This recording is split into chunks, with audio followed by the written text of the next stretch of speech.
자, 이 시간 우리 간증 시간인데요. 성경 목사님 나오셔서 이번에 우리 세겹절 새벽기도회 한 주간 했는데 신년 감사 세겹절 새벽기도회 개근 간증하도록 하겠습니다. 박수로 환영해 주시기 바랍니다. 안녕하세요. 크즈로르자 목장을 섬기고 있는 서은경 목장입니다. 신년을 맞아 특별 세겹줄 새벽기도회를 통해 받은 은혜를 나누고자 합니다. 오랜만에 교회로 와서 대면으로 드리는 새벽기도는 일어나는 것은 조금 힘들었지만 기도로 시작하는 하루하루는 기대감이 넘쳐났습니다.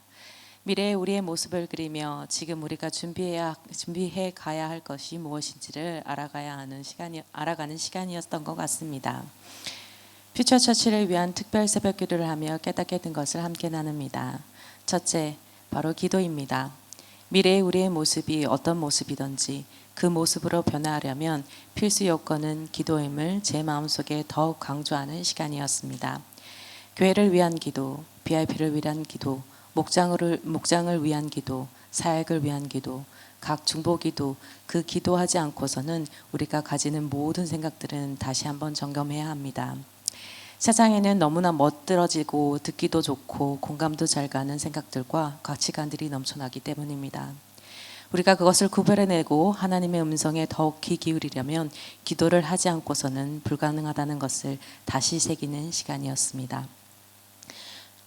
또한 기도한 사람과 기도하지 않은 사람의 생각은 달라질 수도 있고 퓨처 처치의 모습은 달라지니 서로를 이해하기도 어려워질 것임을 깨달으니 함께 미래를 그려가면서 꼭 기도를 깊이 해야 한다는 것을 깨달았습니다.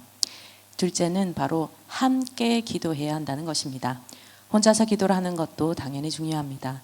그렇지만 함께 손잡고 서로를 위해 기도해 주니 기도하는 과정에서 관계가 형성되고 평소보다 마음이 더 간다는 것을 깨달았습니다.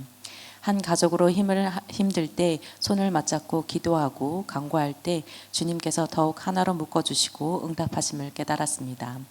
목자님들끼리도 조를 짜서 함께 기도하고 체크하는 것이 지속적으로 이어진다면 힘들 때 함께 기도한 사람들을 찾게 되고 다시 기도의 자리를 지킬 것이라는 그림이 그려졌습니다. 셋째는 미래는 함께 디자인해 나가야 한다는 것입니다. 목사님만 기도하고 목사님만 그려가고 그 모습은 웅장하게 설계되었는데도 성도들은 그런 그림을 볼 수 없으니 당황스럽고 지치는 것이라는 깨달음이 있었습니다. 모두의 의견을 듣고 종합해서 최적의 선택을 하자는 것이 아닙니다. 모두가 우리 교회라는 의식을 가지고 우리 모두가 주님의 이끄심을 받아 설계하고 그 방향을 향해 가야 할 방법을 결정하는 것입니다. 그러기 위해서는 반드시 교회를 위한 기도와 묵상이 따라야 합니다. 그래야 내 생각을 내려놓고 주님의 뜻을 찾아갈 수 있기 때문입니다.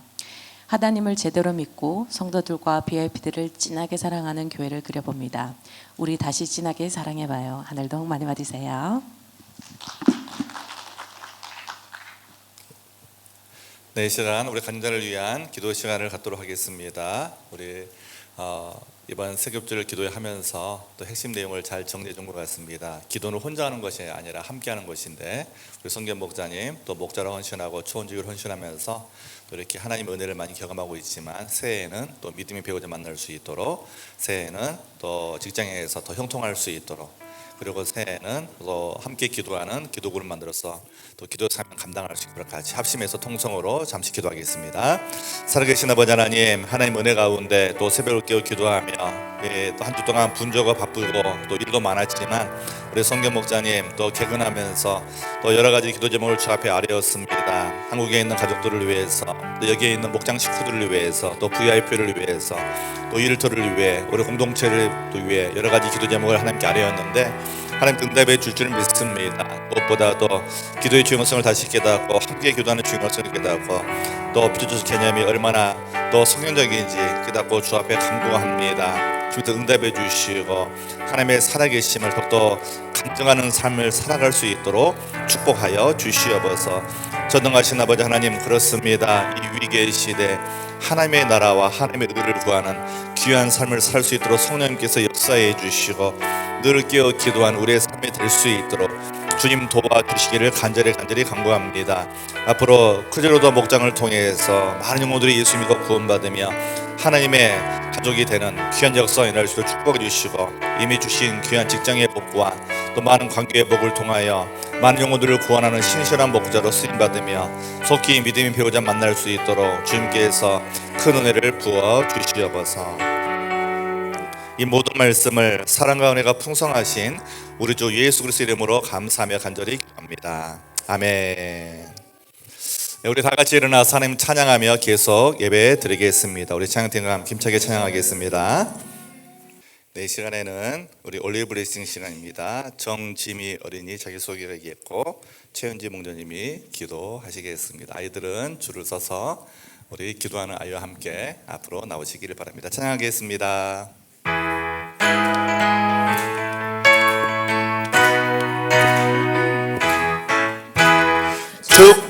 축복합니다. 주님의 이름으로 축복합니다. 주님의 사랑으로 이곳에 모인 주의 거룩한 자녀에게 주님의 기쁨과 주님의 사랑이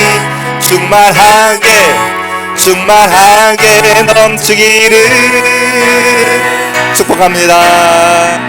God bless you. God bless you. 축복합니다. 주님의 사랑으로 God bless you. God bless you. God bless you. 축복합니다. 주님의 사랑으로. 네, 정지미 어린이 자기소개 영상 보도록 하겠습니다. 안녕하세요. 저는 지미예요. 노래 듣기 좋아해요. 자동차 타고 싶어요. 제가 좋아하는 음식은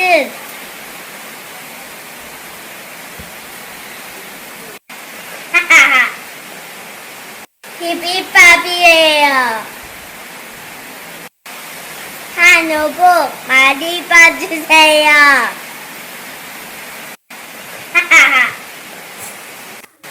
네, 감사합니다. 박수. 안녕하세요. 부탁드리겠습니다. 저는 네, 마이크 올려주세요.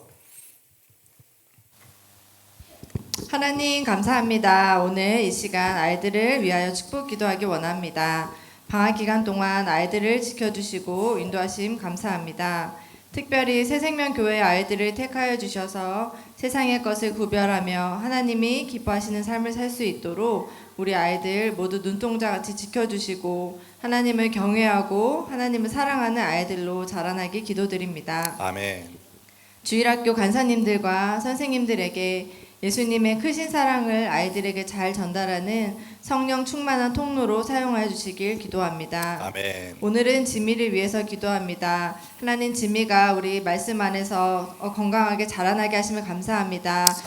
지미가 자라나는 동안 예수님을 닮아 키가 자라고 지혜가 자라나는 귀한 우리 지미로 성장시켜 주시옵소서. 예수님의 이름으로 감사 기도드립니다. 아멘. 자, 예배 잘 드리시기 바랍니다. 박수를 한 번 더 축복하겠습니다. 예배 잘 드리세요. 자, 저희들은 함께 하나님의 말씀 봉독하겠습니다. 오늘 주신 말씀은 사도행전 강해인데요. 사도행전 말씀, 사도행전 13장 1절에서 3절의 말씀을 함께 자리에서 일어나서 하나님을 경외하는 마음으로 합독하도록 하겠습니다. 사도행전 13장 1절에서 3절입니다. 다 같이 한 목소리로 합독하겠습니다. 영어가 편하신 분들은 영어로 읽으시면 되겠습니다.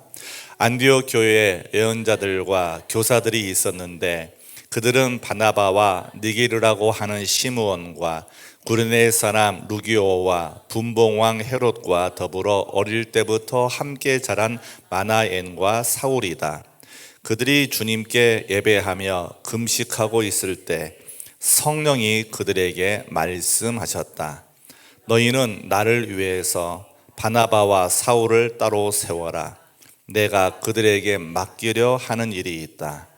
그래서 그들은 금식하고 기도한 뒤에 두 사람에게 안수하여 떠나 보냈다. 아멘. 서로 축복하며 인사하겠습니다. 하늘 복, 땅의 복 많이 많이 받으세요. 우리 3명 이상 인사하겠습니다.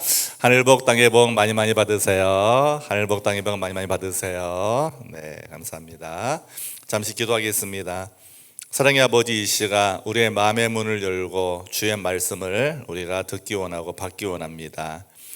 강단에서 흘러나가는 귀한 말씀이 생명수의 강처럼 흘러가게 도와주시고 저희들이 그 말씀을 아멘으로 받고 우리의 인생의 놀라운 변화와 성장과 성숙이 있도록 도와주시옵소서. 온전히 성령 하나님께서 이 시간 이 자리에 함께해 주시고 지쳐있는 우리의 마음과 몸이 회복되어지는 귀한 시간 될 수 있도록 주님 도와주시옵소서. 감사하고 사랑과 은혜가 풍성하신 우리 주 예수 그리스도 이름으로 감사하며 간절히 기도합니다. 아멘. 오늘은 사도행전 강의 26째 시간으로 이민의 땅에 피어나는 하나님의 위로와 소망, 이민의 땅에 피어나는 하나님의 위로와 소망이라는 메시지로 함께 주님의 마음을 배우고 주님의 또 말씀을 우리가 듣기 원합니다.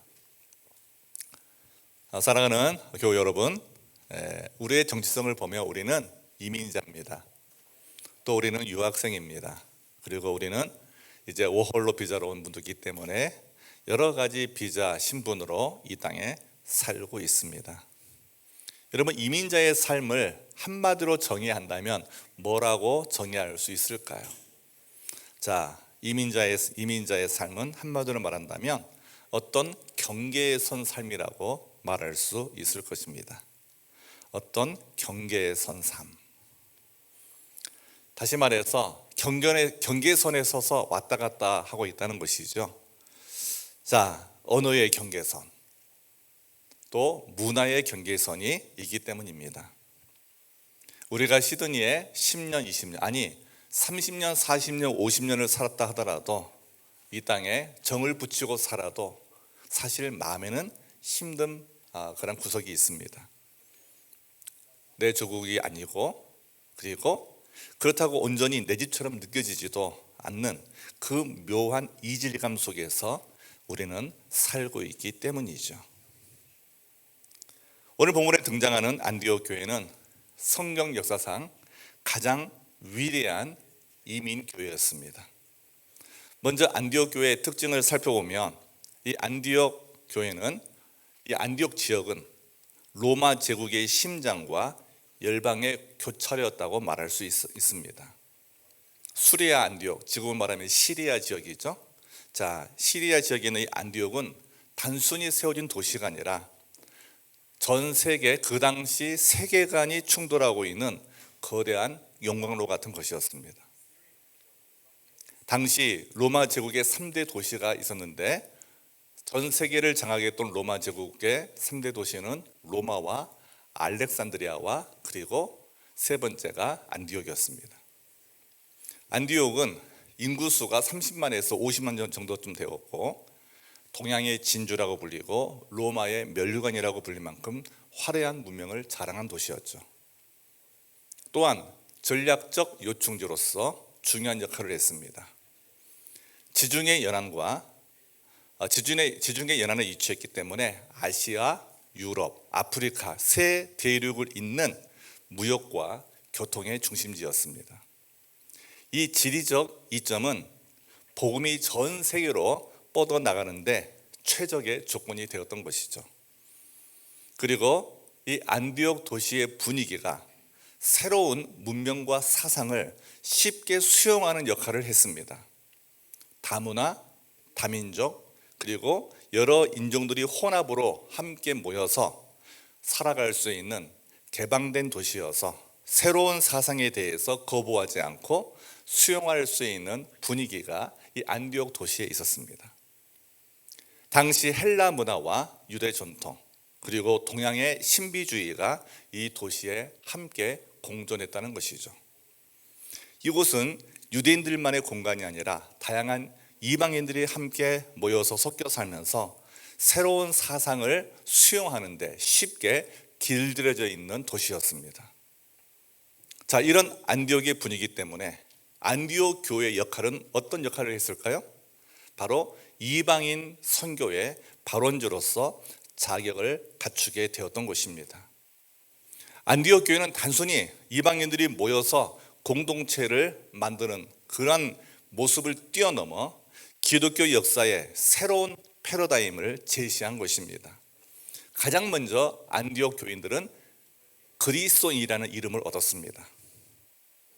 사도행전 11장 26절에서 이미 우리가 살펴본 것처럼 그들은 세상과 다른 사람, 예수님을 닮아가는 사람, 하나님 나라를 세워가기에 그들은 희생하고 섬기는 것이 그들에게 아주 자연스러운 삶이었죠.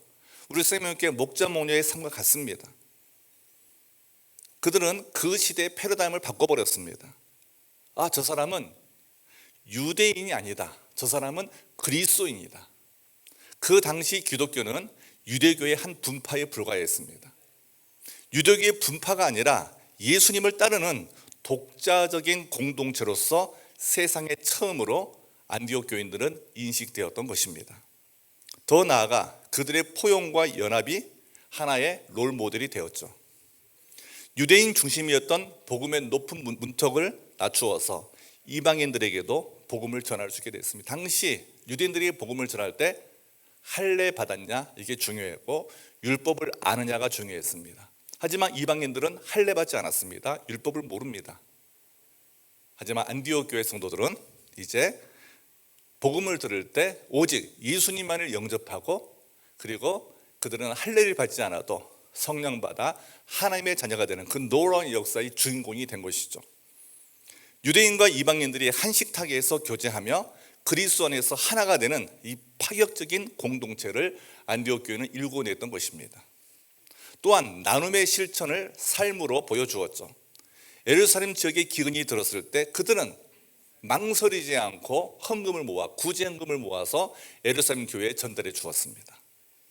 그들은 이렇게 영적으로 성숙했고 물질적으로도 후원할 줄 아는 넉넉한 마음을 가진 성숙한 교회였다는 것이죠. 그러면 우리는 질문해야 됩니다. 왜 하나님은 예루살렘 교회에서 선교를 시작하지 않고 왜 안디옥 교회에서 선교를 시작했을까 하는 것입니다. 자, 우리가 여러 관점에서 볼 때, 특별히 목회학적 관점에서 볼 때 예루살렘 교회와 안디옥 교회 사이에 어떤 결정적인 차이가 있다는 것을 깨닫게 됩니다. 먼저 그 첫 번째 차이가 뭐냐? 안디옥 교회는요, 문화적 장벽을 돌파할 수 있는 여건이 이미 준비되어 있었습니다. 앞에서 말씀드린 것처럼 예루살렘 교회는 할례와 음식 규례 등 유대 전통의 틀에 갇혀 있는 교회였습니다. 반면 안디옥 교회는 태어날 때부터 이방 지역에서 그들이 살아왔기 때문에 다른 문화를 수용하는 데 거부감이 전혀 없었고 복음의 핵심만을 붙잡고 세상을 향해 나아갈 준비가 되어 있었다는 것입니다. 더 나아가 그들은 안위가 아닌 사명 중심의 교회로 시작되었습니다. 예루살렘 교회는 사도들이 머물면서 교회를 지키고 교회 일을 유지하는 데 그들은 포커싱했습니다. 그러나 안디옥 교회는 가장 유능한 지도자였던 바나바와 사울을 과감히 선교사로 파송할 만큼 흩어지는 교회로서의 정체성을 그들은 처음부터 가졌던 것입니다. 더 나아가 세 번째로 준비된 지도자들이 있었습니다. 하나님께서 유대인과 헬라인들의 문화를 모두 잘 아는 바울과 바나바를 안디옥 교회의 리더로 세우셨습니다. 그리고 그들은 예루살렘 교회의 경직된 분위기보다 안디옥 교회의 개방된 그러한 문화와 분위기 속에서 선교적 역량을 훨씬 더 자유롭게 발휘할 수 있었던 것이죠. 결국 안디옥 교회는 예루살렘에서 도망쳐 나온 사람들, 예루살렘에 박해가 생겼을 때 박해를 피해 도망쳐 나온 사람들, 떠밀려온 사람들이 세웠지만 결국 세상을 변화시키는 그러한 믿음의 사람들로 모인 곳이 되었고, 그리고 그들은 세계 선교의 전초 기지를 만들게 된 것입니다. 저와 여러분이 이 이민의 땅에서 현재 겪고 있는 문화의 이질감과 낯설미, 사실은 하나님께서 열방을 향해 사용하시기 위한 거룩한 파송의 과정임을 기억하며 오늘 우리는 이 시대에 우리에게 주어진 그러한 시대적 사명을 생각하고 훈련을 받을 수 있어야 되겠습니다. 정리해 본다면 스리반 집사님의 순교 이후 예루살렘 교회에 닥친 수많은 박해를 피해 여러 지역으로 흩어진 사람들이 세운 교회가 바로 안디옥 교회였고, 도망자들이 세운 교회라는 그러한 연약한 교회였지만, 그러나 하나님은 이 교회를 통해서 세계의 선교를 향한 첫 걸음을 내딛게 하신 것입니다. 선교의 역사를 안디옥 교회를 위해 시작하신 것이죠. 그래서 여러분들 교회를 다녀오시는 분들은 각 지역마다 안디옥 교회가 많습니다. 그렇죠? 안디옥 교회, 바로 세계 선교의 사명을 감당하겠다는 그런 사명을 가진 목회자들이 세운 교회라고 보시면 되겠습니다. 그래서 이 말씀을 통해서 이 시드니라는 이민의 땅, 이 낯선 땅에서 하나님의 뜻을 찾으며 때로는 이민자로서 분투하는 저와 여러분의 삶에 하나님의 세밀한 위로가 임하기를 소망하며, 이민의 땅에 피어나는 하나님의 위로와 소망이 무엇인지 오늘의 본문의 말씀을 통해서 찾아보고자 합니다. 첫 번째로 하나님이 주신 위로와 소망은 하나님 나라에는 소외된 자가 없다는 것입니다. 1절 말씀에 근거하죠. 자, 안디옥 교회 예언자들과 교사들이 있었는데 그들은 바나바와 니게르라고 하는 시므온과 구르네 사람 루기오와 분봉왕 헤롯과 더불어 어릴 때부터 함께 자란 마나임과 사울이다. 하나님이 이 1절의 말씀을 통해서 우리에게 강력히 말씀하신 게 뭐냐? 하나님 나라에는 소외된 사람이 없다는 거예요. 다 같이 한번 읽어보겠습니다. 시작. 하나님 나라에는 소외된 자가 없다는 것입니다. 자, 왜 그러느냐? 자, 안디옥 교회는 이미 5명의 지금으로 말하면 목회자가 있었습니다. 바나바, 시므온, 루기오, 마나엔, 사울. 근데 이들의 이력을 보면은요, 그들은 결코 함께 사역할 수 있는 사람이 아닙니다. 바나바는 구브로 출신의 정통 유대인입니다. 시므온은 니게르라는 검다라는 의미를 가진 아프리카 쪽 흑인입니다. 루기오는 리비아 지역, 예수님 십자가 지실 때 대신 십자가를 지은 구레네 사람 시몬 나오잖아요. 그래서 이 구레네 출신의 이방인이시죠. 그리고 마나에는 당시 유대 권력층인 헤롯 왕과와 함께 자란 귀족 출신입니다. 사울은 잘 아시죠? 그리스 철학에 능통하고 한때 교회를 핍박했던 율법의 제1인자요 엘리트 출신입니다. 자, 이들은 인종도 다르고 신분도 다르고 과거의 비형이 모두 달랐습니다. 오늘날로 치면 언어가 서툴고 문화도 다른 사람들이 모여서 함께 공동체를 이룬 것입니다. 자, 이것이 저와 여러분에게 주는 첫 번째 위로인데요. 그 위로가 무엇입니까? 하나님 나라를 세우는 데는요, 우리의 인종과 문화의 장벽을 뛰어넘어 소외될 자가 아무도 없다는 거예요. 자, 세상은 우리를 이방인이라고 부르며 보이지 않는 선을 긋습니다. 성령님은 우리를 그리스도의 몸이라는 하나의 이름으로 그러나 묶으신다는 사실을 기억해야 하겠습니다. 저 여러분이 이 시대의 땅에서 열심히 일하지만 여러분 일터에서 많은 외로움을 느끼지 않으세요? 근데 열심히 공부하고 학위를 받았지만 또 직장에 이렇게 들어가 보면은 왕따 당한 느낌이 들지 않으세요? 왕따를 시키지는 않지만 왕따 당한 느낌을 듣지 않으세요? 저도 그래요. 금요일마다 여기 호주 목사님 같이 식사를 하는데 식사할 때 딱 모이잖아요. 그러면은 본인이 영어로 먼저 말, 내가 먼저 기도할게. 그럴 때 그때 제가 느끼는 왕따의 느낌이 있어요. 오늘은 내가 해야 되는데 왜 자기가 하지? 1년 넘었는데 계속 자기만 기도해. 그래가지고 이제 제가 다음 주에는 내가 할게 먼저 할까 지금 생각하는 중에 있습니다. 여러분, 겉으로는 좋아하지만 그 상황에서는 밀리지 않는 거예요. 자기가 더 언어가 편하니까. 그럼 자꾸 우리 남과 북의 그 상황을 물어봅니다. 자기가 잘 모르니까. 그리고 니네 나라는 왜 그러냐 자꾸 물어봐요. 그러면서 니네 교회는 왜 뭐 크리스마스 캠프 때 왜 예배를 안 드렸냐 막 이러면서 자꾸 저를 공격한 느낌이 듭니다. 제가 그래서 그랬죠. 우리는 캠프에 했다. 사진 보여주니까 많이 모였네? 뭐 이러고 있는 거예요.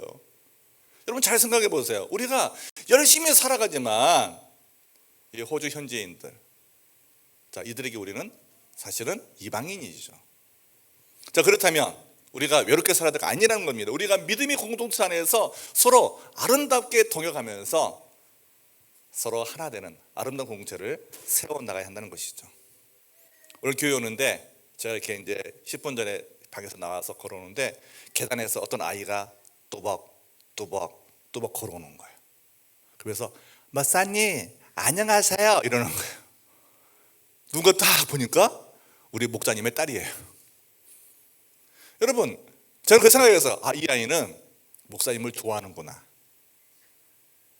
엄마 아빠가 목사님 자랑을 많이 했구나. 그런 생각이 솔직히 들었어요. 근데 어떤 애가 또 앞에 가길래 제가 야야 안녕 하니까 씩 하고 지나가요. 엄마 아빠가 싸웠구나. 여러분, 별거 아닌 것 같지만 우리 직장생활 똑같지 않습니까? 여러분이 지금 매니저한테 뭔가 말을 하면 매니저가 나를 보지 않고 지나가요. 그렇죠? 그럴 때 있지 않습니까? 또 내가 뭔가 이렇게 성과를 내가지고 이제 내가 점수를 따고 상을 받아야 되는데 그 상을 가로채는 매니저가 있지 않습니까? 얼마나 화가 나요. 하지만 우리는 이민자이기 때문에 말 한마디 못하고 살아가는 것이죠. 자, 이런 이민자가 느끼는 외로움과 이방인의 고통, 이게 무엇일까요? 하나님 왜 우리에게 이것을 느끼게 하실까요? 자, 그것은 이민자들이 모인 다양한 사람들이 모인 이곳에서 우리가 그 외로움과 아픔을 겪으면서 뭘 찾는 거죠? 하나님이 저와 여러분을 왜 이 땅에 보내셨는지 질문하게 하시는 것입니다. 하나님 나에게 왜 이런 고통을 주십니까? 아니, 저렇게 많은 사람들이 기쁘게 해서 나는 왜 이렇게 슬프고 외롭습니까? 오늘 저와 여러분은 이 질문을 먼저 해야 됩니다. 나에게 왜 소외감을 느끼게 하실까? 그것은 뭐냐? 소외당한 자를 향한 시선을 하나님이 가지고 계시니까 하나님의 시선으로 그 소외된 자를 볼 수 있도록 도와주시는 거예요. 사람은요 참 신기합니다. 자기가 경험하지 않으면요 상대방을 이해를 못해요. 이 인간입니다. 내가 고통 속에서 아픔 속에서 경험을 해보면 상대방의 아픔을 이해를 해요. 하지만 금수저로 태어나서 뭐 하버드를 나오고 그저 멋진 레스토랑 가서 밥 먹은 사람들은요 빵 한 조각에 담겨있는 그 배고픔을 채워주는 그 기쁨을 잘 모릅니다. 여러분, 내일 꼭 피시마켓 가시기 바랍니다. 피시마켓 새로 이렇게 공사를 해가지고 내일 오픈한대요. 내일 세일 엄청 한답니다. 차는 가져가지 마세요. 주차 대란일 겁니다. 여러분, 이럴 때 우리는 기회를 놓치지 말아야죠. 저 내일 가려고 해요. 사진 찍으러. 내일 사실 시티에서 우리 지역 목자들 모임이 있어요. 근데 거리는 먼데 한번 가봐야 되겠다. 네, 그래가지고 이 호주 사람들 어떻게 사는지를 봐야 되겠죠.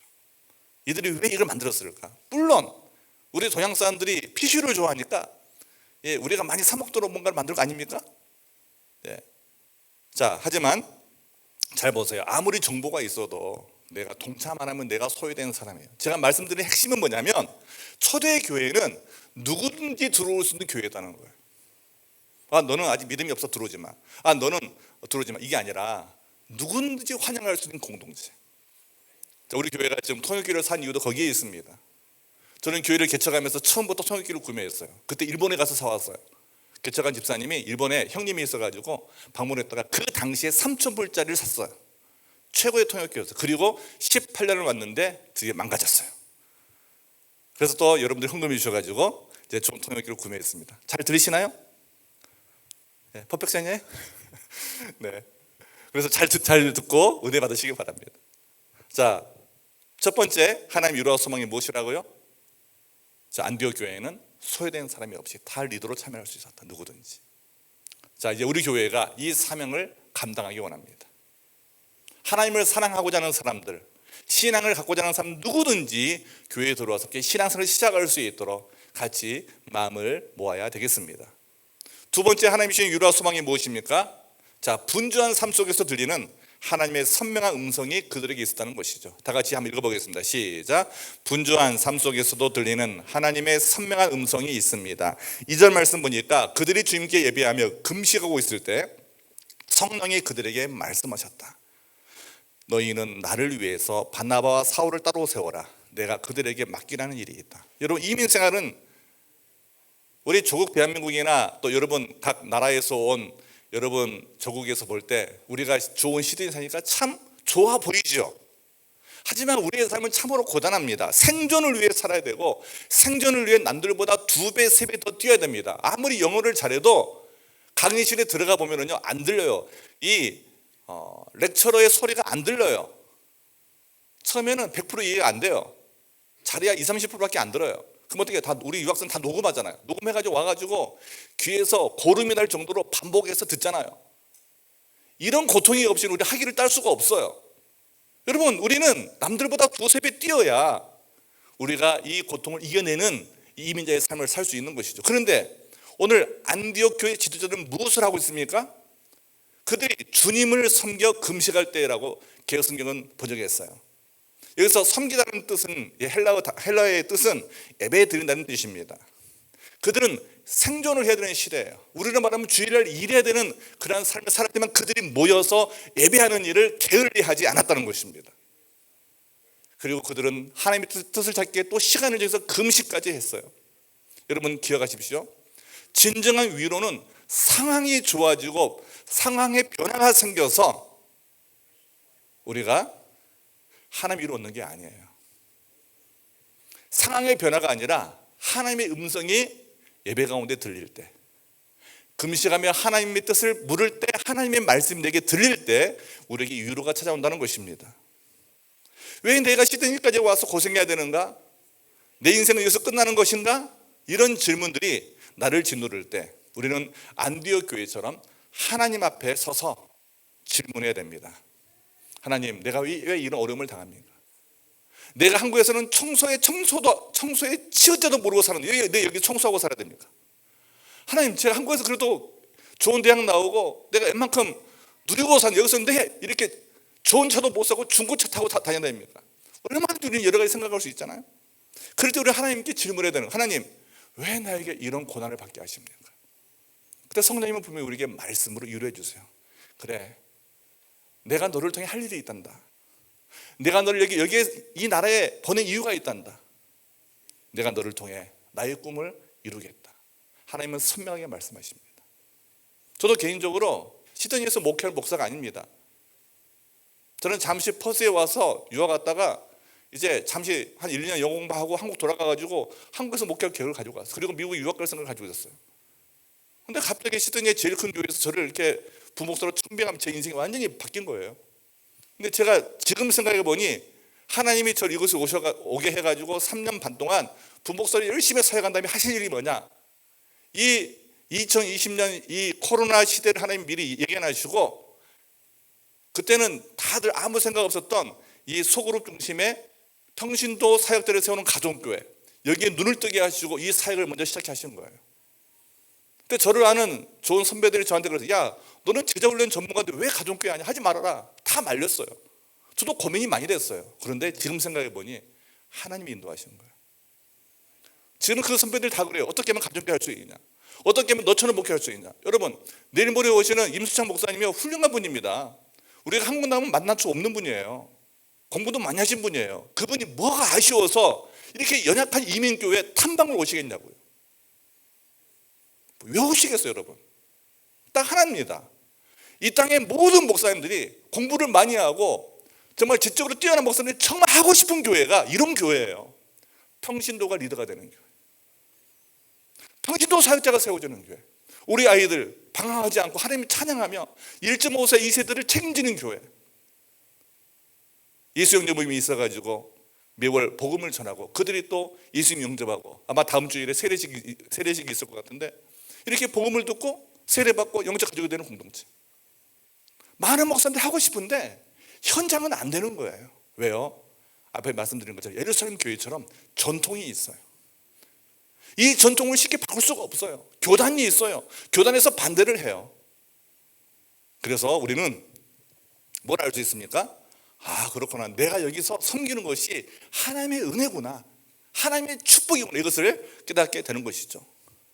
저와 여러분의 이민 생활은 내가 젊었을 때 한번 불장난 치듯이 치는 그런 단순한 일이 아니라는 것이죠. 우연히 발생한 사고가 아니라는 것입니다. 하나님의 세밀한 계획 속에 있는 하나님의 부르심이었다는 사실을 다시 한번 깨닫게 되는 것입니다. 내가 누구인지 쉽게 잊어버리기 쉬운 타향살이에서 우리는 매주마다 교회 예배당에 모여서 예배를 드립니다. 이것을 우리는 목장들이 모여서 드리기 때문에 주일 연합예배라고 우리는 말합니다. 이 주일 연합예배, 주일 예배 속에서 우리는 뭘 합니까? 내가 누구인지 나의 정체성을 우리는 다시 반복해서 확인하는 것입니다. 나는 하나님의 사랑받는 자녀구나. 그래서 내가 이 땅을 살아가는데 찌질하게 살면 안 되겠구나. 나는 하나님은 풍성한 분이시니까 내가 남에게 베풀고 구제하며 살아야 되겠구나. 이거 우리는 깨닫게 되는 거예요. 나는 예수님의 순결한 신부이지. 그러니까 세상을 살아갈 때 다시 오실 예수님을 기대하면서 내 믿음을 지켜야 되겠구나. 성령님이 거하시는 성전이지. 그렇다면 내가 정욕에 빠지지 않고 세상의 쾌락에 빠지지 않고 믿음으로 내가 주님을 모시고 살아야 되겠구나. 이런 사실을 매주마다 확인하게 되는 것입니다. 그리고 나는 하나님 나라의 시민권자지. 내가 호주에서 시민권을 받고 영주권을 받아도 이게 전부가 아니야. 나는 내가 돌아갈 보장이 있어. 나는 지금 출장 나온 거야. 그러니 나는 이 땅에 소망을 두지 말고 하나님 나라의 소망을 둬야지. 우리는 이런 마음으로 매주마다 우리의 마음을 새롭게 변화시켜 가는 것이죠. 이것을 아는 사람은 목장 사역을 멈출 수가 없어요. 이것을 아는 사람은 영혼구원을 멈출 수가 없어요. 이것을 아는 사람은 힘들고 어려워도 하늘 상급 바라보면서 집을 오픈하고 목장에 VIP를 초대할 수밖에 없는 것입니다. 주님은 위로의 하나님이시죠. 고린도서 10장 13절 말씀처럼 하나님 우리가 시험에 빠질 때 감당할 힘을 주시는지 감당 못하면 피할 길을 열어주시는 신실하신 하나님이십니다. 그러므로 오늘 힘들고 어려운 인생 생활 속에서 나 오늘까지만 하고 회사 그만둬야지, 나 오늘까지만 하고 그 사람과 관계 끊어야지 이렇게 생각하신다면 다시 힘을 내시기 바랍니다. 주님께서는 감당할 힘을 주시든지 아니면 피할 길을 반드시 열어주실 줄을 믿습니다. 마지막 세 번째로 하나님이 주신 위로와 소망이 무엇입니까? 그것은 3절 말씀에 근거해서 우리는 더 이상 도망다니는 피난민이 아니라 하나님이 파송한 사역자라는 사실이에요. 다 같이 한번 읽어보겠습니다. 시작. 우리는 피난민이 아니라 하나님이 파송한 사역자이다. 아멘. 자, 3절 말씀 보니까 이렇게 말씀하고 있습니다. 그래서 그들은 금식하고 기도한 뒤에 두 사람에게 안수를 하여 떠나보냈다. 떠나보낸 것은 파송했다는 것입니다. 자, 예루살렘에서 떠밀려오고 각 지역에서 떠밀려온 사람들이 모여서 만들어진 안디옥 교회. 그들은 떠밀려온 이방인들이었지만, 자, 그곳에서 그들은 하나님의 주신 사명을 붙들고 다시 파송된 사역자가 됩니다. 특별히 3절의 내용은 안디옥 교회가 바나바와 사울을 파송하는 장면입니다. 우리가 임직식 때 선교사님을 파송하면 막 꽃다발을 주고 하지만 그런 것은 아마 없었을 것 같아요. 그저 안수기도 하고, 안수기 됐다는 것은 하나님이 기름 부었다는 것을 의미하죠. 하나님이 보냈다는 것, 사람이 보낸 게 아니라는 거예요. 자, 하나님께서 이 두 사람을 이방인들에게 복음을 전하기 위한 선교사로 하나님께서 파송하신 사건이 3절에 기록되어 있습니다. 자, 오늘 이들이 파송받은 이유는 뭐냐?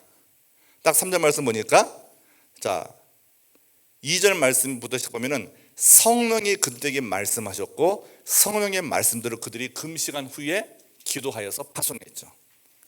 자, 저와 여러분을 이 땅에 보내시고 우리에게 목자 목녀로 또 교회 사역자로 세우신 분은 성령 하나님이신데, 자, 그분들은 지쳐있고 낙심하고 도망자여 아무 내세울 것 없는 그들을 세상을 향해 다시 보내는 그 귀한 일을 하신 것입니다. 이것이 바로 오늘 우리에게 주시는 결정적인 위로이죠. 자, 저와 여러분, 이민자는 대부분 다 먹고 살기 위해 이민을 왔어요. 자녀 교육을 위해 이민을 왔어요. 더 풍성하고 더 행복한 삶을 살려고 대부분 이민을 왔습니다. 하지만 그러한 삶을 위해 왔다 하더라도 하나님은 우리가 이 이민자의 삶을 살면서 우리가 풍성하고 만족하고 여기에만 머무르게 하는 것이 아니라 우리가 소외되고 버림받고 하나님의 사랑에 필요한 사람들을 다시 섬기도록, 우리를 이 땅에 이방인을 섬기도록 또 열방을 향해서 우리를 하나님께서 선교사로 파송하신 것이죠. 우리가 일하고 있는 직장은 우리의 선교지입니다. 여러분이 무슨 일을 하든지 내가 속한 그 일터는 나의 선교지입니다. 우리가 겪고 있는 고난은 이 땅의 사람들 이야기한 통로이죠. 비자 문제로 고난을 당하시든지 아니면 일터에서 삶과 관계에서 고난을 당하시는 그 고난은 이 땅에, 이 시대의 땅에 살고 있는 수많은 사람들이 이해하는 하나의 과정이라는 것을 우리는 이해해야 됩니다. 우리는 피난민의 정체성을 버리고 파송된 사람으로서 자부심을 가져야 하는 것이죠. 하나님께서 안디옥 교회를 통해서 로마 제국을 뒤엎으셨습니다. 사도 바울이 복음을 전할 때, 사도 바울은 나중에 로마 황제에게 복음을 전하다가 결국은 이제 목배임을 당하고 순교했습니다. 사도 바울은 복음이 로마 전체에 번지는 것을 보지 못하고 죽었어요. 하지만 240년 후에 로마 제국은 기독교가 되었고, 기독교 국가가 되었고, 그리고 로마 시민의 60%가 크리스찬이 된 역사적인 사실이 역사에 기록되어 있습니다.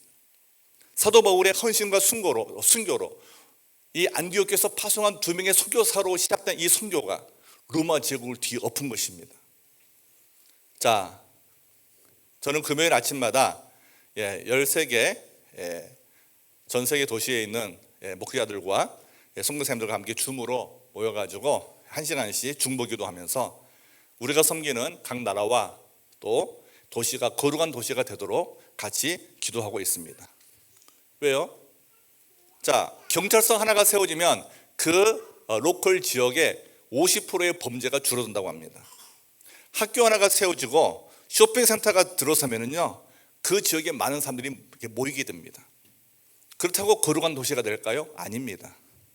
우리 인간에게는 죄성이 있어요. 우리는 다 죄인입니다. 우리가 거룩해 보이고 좋아 보여도 우리가 살다 보면 나도 모르게 죄를 짓게 되어요. 자, 예수께서를 읽어보면 인간은 하나님의 진노의 대상이었고 하나님 앞에서 반역자여 반항하는 백성이라고 예수를 통해서 말씀하십니다. 그러나 이런 우리를 하나님 아시고 우리 하나님을 대하여 반항하고 하나님을 배반하는 우리 인간들을 하나님이 사랑하셔서 독생자 예수님 이 땅에 보내주신 것이죠. 자, 그리고 이제 예수님이 십자가에 죽으심으로 부활하심으로 우리의 모든 죄를 용서해 주신 것입니다. 앞으로 루이는 목사님이 될 것 같습니다. 강단에 달려오는 저 멋진 모습 하나님이 기억하실 것입니다. 이제 우리는 새로운 정체성을 가지게 되었어요. 아, 그렇구나. 나는 죄인인데 하나님께서 독생자 예수님을 십자가에 죽이시고 우리의 죄값을 다 담당하심으로 내 죄가 용서받았구나. 이 사실을 믿음으로, 이 사실을 내가 수용함으로 내가 하나님의 자녀가 되는구나. 이제부터 내가 새로운 사람이 되는구나. 고린도후서 5장 17절 말씀에 근거하며 우리는 새로운 피조물이 되었죠. 우리는 새로운 피조물이 되었어요. 이제 우리는 이 땅에서 먹고 살기 위해 사는 존재가 아니라 먹고 사는 것은 당연히 그냥 자동적으로 이루어지는 거예요. 이제는 우리가 새로운 사명을 가진 사명자로 사는 거구나. 그래서 우리는 이제 교회 주신 사명, 하나님 자녀에 주신 사명을 붙들고 영혼 구원하는 일을 하고 주의 몸된 교회를 세워가는 일을 우리가 해나가고 있는 것이죠. 오늘부터 저와 여러분은 피난 다니는 도망자의 인생이 아니라 우리는 피난민이 아니고 이민 온 이민자가 아니라 바로 사명자라는 사실을 오늘 말씀을 통해서 배우게 되는 것입니다. 우리가 가정에서 부모로서 사명을 다할 때, 우리가 직장에서 주어진 업무를 우리가 선교사의 사명 가지고 직장 업무를 다할 때, 또 목장에서 목자 목녀로 사명을 다하면서 또 교회에서 사역자로서 사명을 다할 때 우리는 함께 하나님 나라를 세워나가게 되는 것이죠. 그동안 우리 아버지 시대, 우리 할아버지 시대 교회들이 가졌던 문제가 뭔지 아세요? 그저 교회 공동체 안에서 하는 일만 하나님 나라의 일이라고 생각했어요. 그래서 주일에 모여서 예배드리며 거룩한 날 주일이고 월화수목 금토는 죄 짓는 죄일, 주일과 죄일로 구분한 것입니다. 아니에요. 우리의 매일매일이 바로 주님 앞에 살아가는 주일입니다. 우리는 매일매일 일터에서 정직하게 바르게 세상에 그 잘못된 것과 싸워서 하나님 나라를 세워나가는 그 복된 삶을 살아가야 되는 것이죠. 세상에 많은 사람들은요, 편리함을 추구해요. 세상에 많은 사람들은 내 마음에 그냥 원하는 것을 말하면 좋아해요. 하지만 하나님 나라는요, 하나님의 말씀으로 세워진 것입니다. 말씀의 기준이 있습니다. 오늘 또 교회 오다 보니까 이스트우드 그 삼거리에서 큰 교통사고가 났어요. 그래가지고 하얀 차와 검정차가 부딪혔는데 검정차는 거의 종이처럼 찌그러지셨어요. 너무너무 마음이 아팠어요. 아마 빗길에 또 과속을 했든지 무슨 문제가 있었던 것 같아요. 여러분, 하나님이 보호 안 하시면 우리는 한순간에 쓰러질 존재입니다. 하나님의 은혜로 우리는 하나님의 보호하심 속에서 매일매일 살아가고 있는 것을 기억해야 됩니다. 그래서 오늘 말씀 속에서 우리는 뭘 깨닫습니까? 하나님이 나에게 건강을 주시고 나에게 집도 주시고 나에게 직장을 주시고 자녀를 주시고 이렇게 하나님 예배할 수 있는 믿음의 공동체, 사랑의 공동체 주신 이유는 뭐냐? 나를 이 땅에 버린 사명을 이루라고 하시는 거구나. 여러분, 저희는 다 사명이 있어요. 우리는 그 사명을 이루는 자가 돼야 됩니다. 그 사명을 모르니까 살다가 짜증내고 분노하고 관계 깨고 내 멋대로 살아가는 그런 망나니의 삶을 사는 것이죠. 사랑하는 여러분, 저와 여러분은 사명자입니다. 그러므로 우리는 피난민이 아니라 하나님이 파송한 사역자인 것을 기억하고 오늘부터 나에게 주신 사명을 다시 확인하시고 찾아보시기를 바랍니다. 말씀을 정리합니다. 자, 안디옥 교회를 세우신 하나님이 저와 여러분의 하나님이시죠. 이민의 땅에 섞일 수 없는 사람들이 모여서 소외당하지 않고 하나님을 섬길 수 있도록 도우신 그 하나님이 바로 저와 여러분의 하나님이세요. 그러므로 우리가 살고 있는 이민의 땅, 이 이민자의 삶이 사실은 좋아 보이지만 광야 같은 삶이잖아요. 여러분, 이민자의 삶은 거친 광야 같은 삶이지만 그 광야 속에 우리는 뭘 봅니까? 하나님이 인도하시는 구름 기둥과 불 기둥을 보는 거예요. 화려한 애굽에서는요, 화려한 이집트에서는요, 구름 기둥과 불 기둥이 보이지 않습니다. 하지만 거친 광야에는요, 하나님의 보호하심과 인도하심이 필요하기에 구름 기둥이 필요하고 불 기둥이 필요한 것이죠. 안디옥 교회 이름도 마찬가지입니다. 안디옥 교회 성도들, 그들은 무명의 그리스도인들이에요. 하지만 그들을 통해 하나님의 세계 선교의 첫 발걸음을 내딛게 하셨습니다. 그 하나님이 오늘 이 낯선 이민의 땅 시드니에서 정말 비자 받기 위해서 열심히 돈 벌어서 가족을 부양하기 위해서 또 나에게 주신 사명을 감당하고자 힘쓰고 있는 우리 교우들의 눈물을 하나님 아시고 우리가 예배할 때 우리 눈물을 하나님께서 닦아주실 것입니다. 저와 여러분 결국 혼자가 아닙니다. 성령께서 우리와 함께 계시고 우리의 삶을 통해 새로운 안디옥의 역사를 써 내려가고 계십니다. 이번 한 주 동안 우리가 지난주에 기도한 것처럼 이제 세축 내기둥에 기초한 건강한 가정교회 이 토양 속에서 이제 더 성리적인 교회, 바로 하나님께서 꿈꾸신, 예수님 꿈꾸신 바로 그 교회, 미래 교회의 모습을 우리가 상상하면서 나는 하나님이 이 땅에 보내신 사역자다, 나는 하나님께 보냄받은 자다 하는 확신 속에서 세상에 줄 수 없는 하나님 나라의 위로를 누릴 줄 아는 우리 모든 교우들 될 수 있기를 예수님의 이름으로 간절히 축원드립니다. 기도하겠습니다.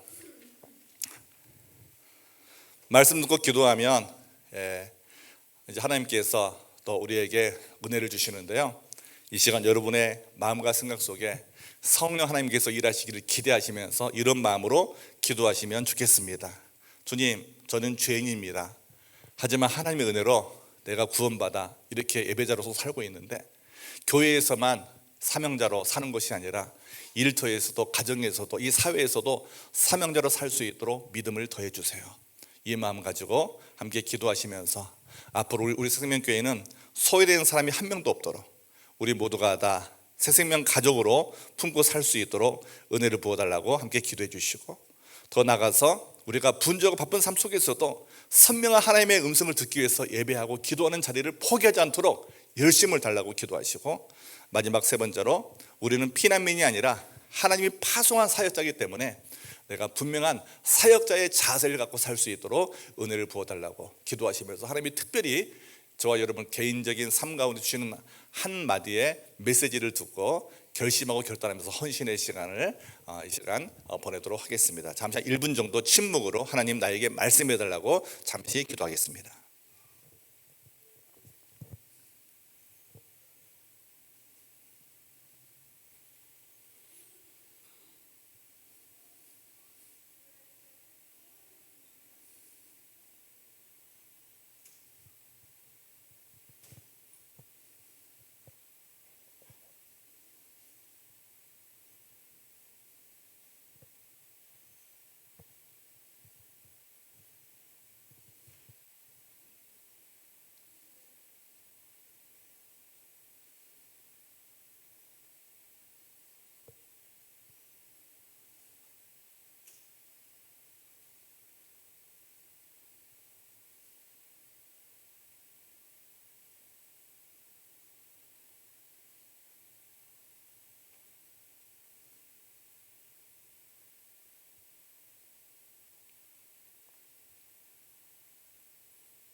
오늘도 우리와 함께 하신 하나님 아버지, 이 시간 우리가 묵상하며 하나님 주신 음성을 듣고 그 말씀대로 한 주간 살기 원합니다. 안디옥의 하나님이 우리의 하나님이 될 줄을 믿습니다. 주님, 우리의 마음속에 주신 그 귀한 메시지의 한 문장을 가지고 한 주 동안 승리할 수 있도록 도와주시옵소서. 아무리 힘들고 어려워도 이민의 땅에서 낙심하거나 절망하지 않게 하시고, 나는 하나님이 이 땅에 하나님 나를 이 땅에 보내신 사명자라는 사실을 기억하고 사명 감당하는 믿음의 삶으로 한 걸음 더 세워져 나갈 수 있도록 축복하여 주시옵소서. 감사하고 사랑 많으신 우리 주 예수 그리스도 이름으로 감사하며 간절히 기도합니다. 아멘. 우리 다 같이 일어나서 꽃들도라는 찬양을 드리면서 하나님 앞에 헌신의 시간을 갖도록 하겠습니다. 오늘 말씀 듣고 말씀 사기 원하시는 분들 찬양하시면서 또 찬양 이후에 헌신하시면 한 주 동안 여러분을 기도드리겠고, 교회 처음 오신 분, 방문하신 분들도 또 기도 요청하시면 기도드리겠습니다.